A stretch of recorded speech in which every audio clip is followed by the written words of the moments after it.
E a data de hoje, a gente está completando aí 9 meses de confronto. Fernando Conrado, Luiz Kawaguchi está aí? Luiz Kawaguchi. Kawaguchi, a produção está me dizendo aqui que você quase não participa hoje com a gente porque estava com problema de energia aí.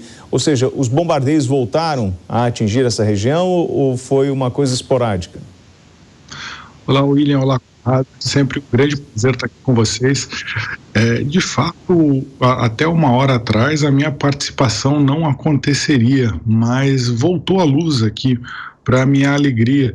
Na verdade, tem 2 dias que houve mais uma daquelas barragens de mísseis, na verdade, chuvas de mísseis que aconteceram aqui na Ucrânia, e essa chuva de mísseis acabou desligando as 4 centrais nucleares do resto do grid, do resto da rede elétrica do país.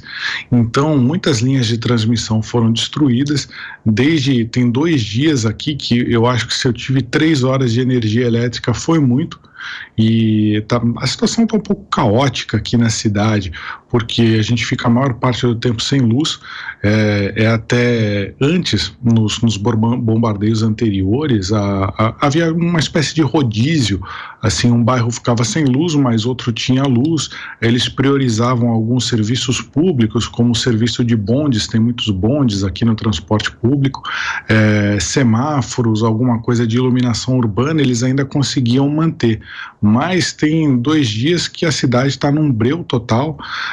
Eu ando pelas ruas, tem que andar de lanterna, porque chega algum momento que nem antes a luz dos carros até ajudava, tinha uma ou outra casa tinha gerador, mas agora só com lanterna mesmo.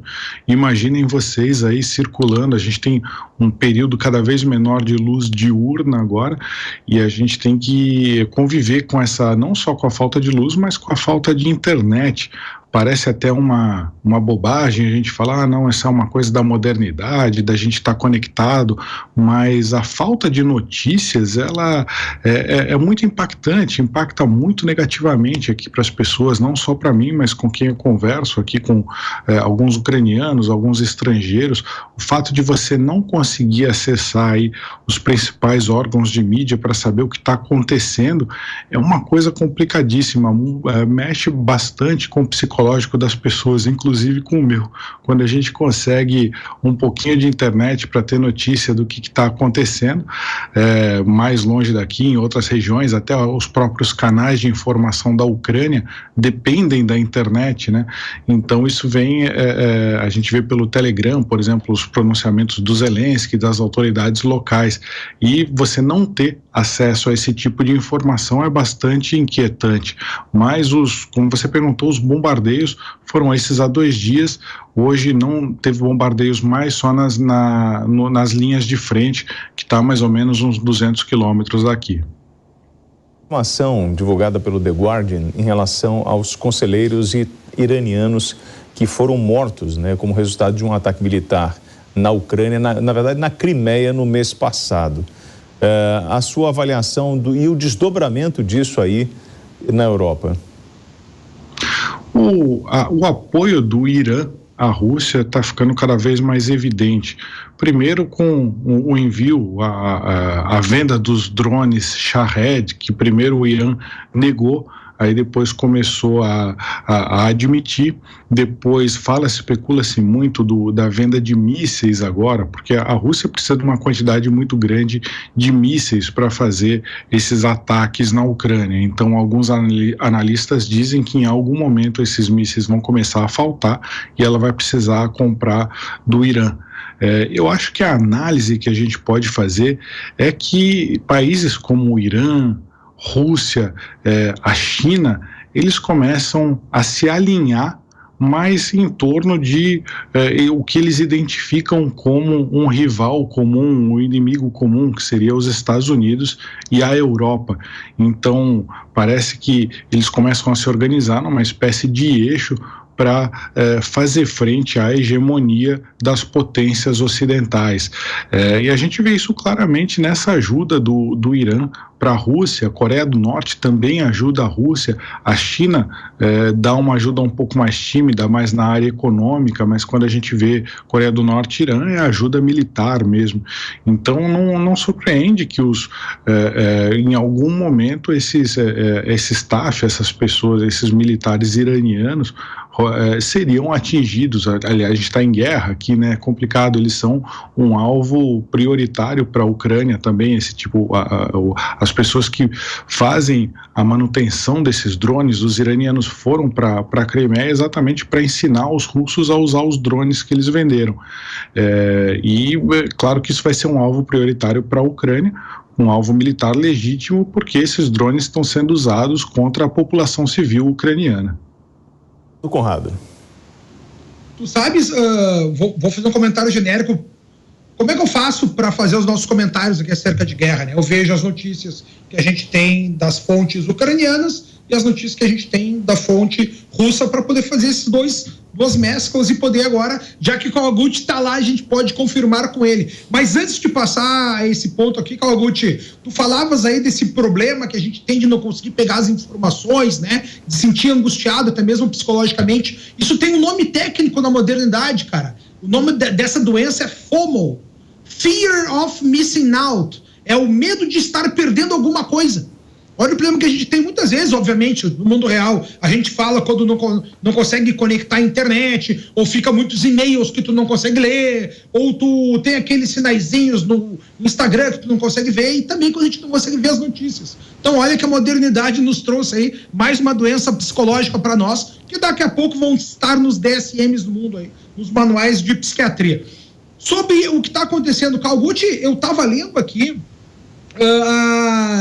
as invasões russas, e eles têm aqui no site russo que eu vejo, eles têm 3 linhas de ataques, tá? Uma deles é aonde eles conseguiram fazer ataques com bombas, aonde eles conseguiram implantar o blackout, e aonde eles estão conseguindo implantar problemas no abastecimento de água. Então, só para ver quão verídicas são essas informações, eles dizem que aí em Odessa tá acontecendo blackout, estão acontecendo alguns ataques também na região e também está com problema de abastecimento de água. Tu confirma essa situação toda aí, Kawaguchi?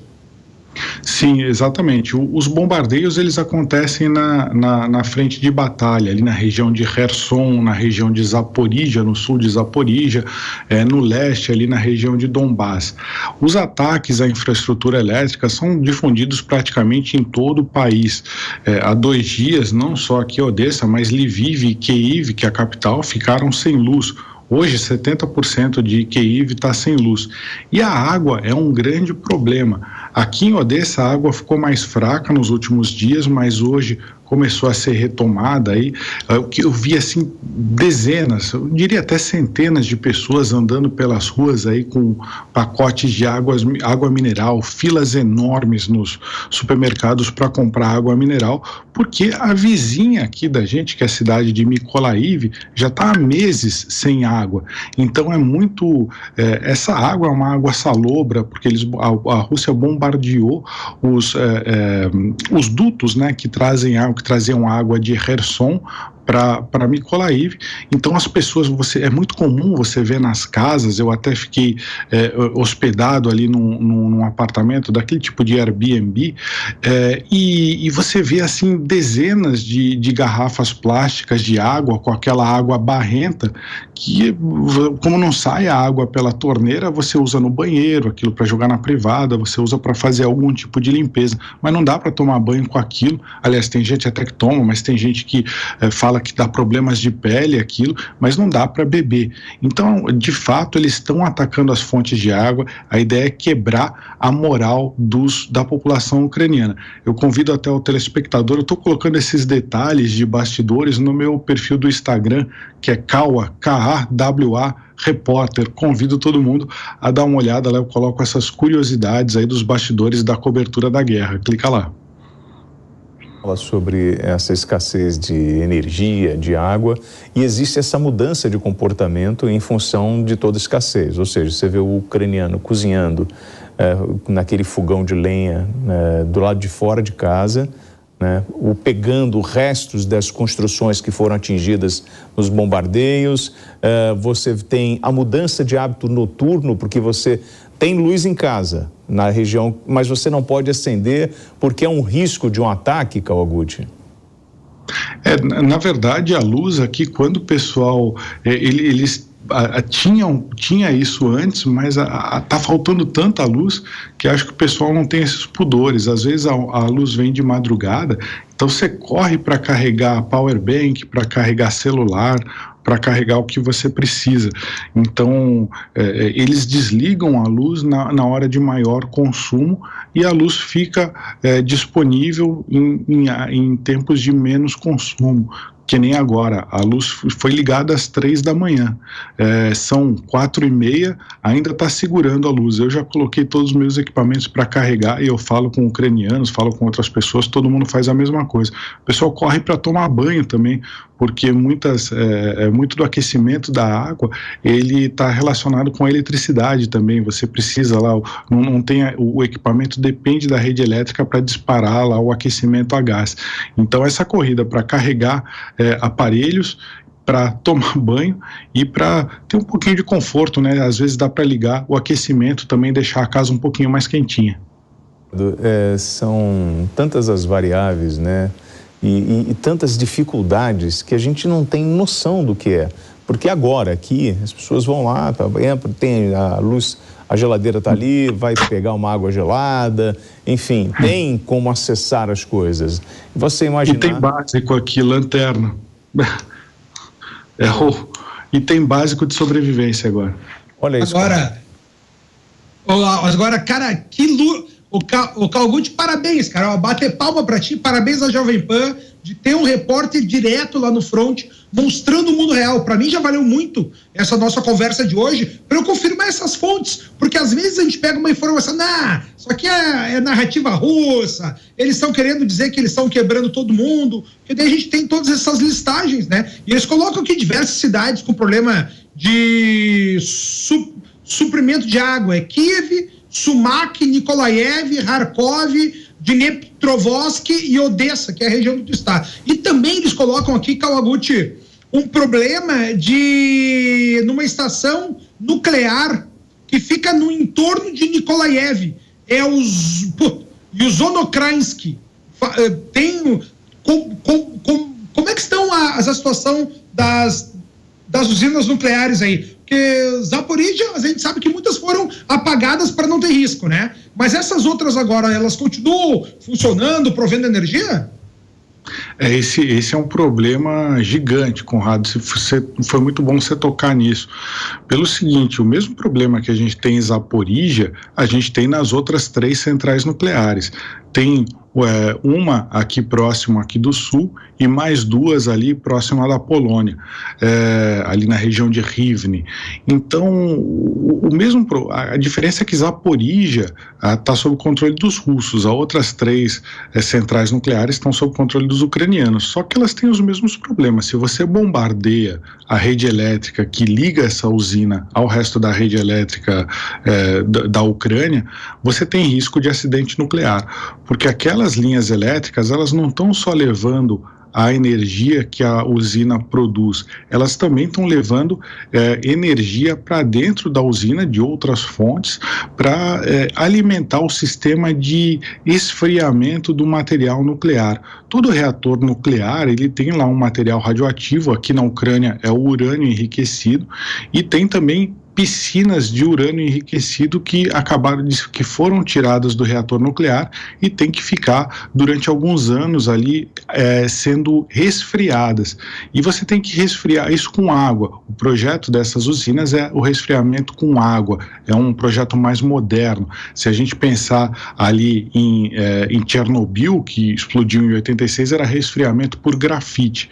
Esse por água, você depende de bombas de água que ficam bombeando bombeando essa água 24 horas por dia. E se você tira a alimentação elétrica dessas bombas, você não tem esse esfriamento. É claro que eles têm um sistema de backup, um sistema de segurança. Então você pode ligar, aliás, funcionam com geradores a diesel, essas bombas funcionam com geradores a diesel.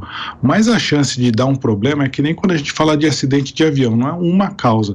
Se você vai acumulando várias causas, pode dar um vazamento radioativo. E toda vez que você desconecta uma dessas centrais nucleares do resto do grid, você aumenta essa chance de acidente. Somos ucranianos, somos fortes. É o que a gente ouve hoje em Kiev, em boa parte do território ucraniano, essa parte que fala sobre esse otimismo, essa coisa do nacionalista.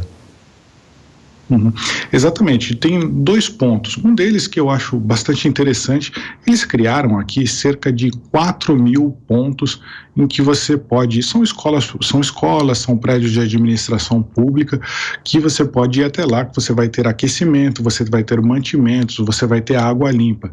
E eles não chamam pontos de sobrevivência, eles chamam de pontos de invencibilidade. Então o Zelensky lançou isso ontem, tem um website que você consegue consultar próximo da sua casa, onde você tem um abrigo antiaéreo, onde você tem aquecimento, onde você tem comida. Então eles usam nessa oratória deles, nesse vocabulário, esse tipo de coisa, um ponto de invencibilidade. E fora isso, você tem todo um discurso que coloca esse país todo unido contra a invasão russa. Para a Ucrânia é um pouco mais fácil do que para a Rússia para justificar essa guerra, porque eles estão sendo invadidos, eles estão sendo bombardeados. Então é difícil você achar um ucraniano na rua, eu pelo menos não achei até agora alguém que acha que a Rússia vai vencer essa guerra. Todos eles têm certeza que a Ucrânia vai vencer, eles só não sabem quanto tempo vai levar para isso acontecer, mas o clima de otimismo é muito grande. A gente vê, é claro que eles estão um pouco mais pragmáticos. No começo da guerra, quando eu vim aqui, você via assim até um sentimento de euforia. Agora, com tanta gente morrendo, os Estados Unidos estimam que mais de 100.000 ucranianos morreram. É claro que você não tem aquele clima de euforia, mas tem um clima de vamos vencer, vamos expulsar o russo do território que o russo invadiu.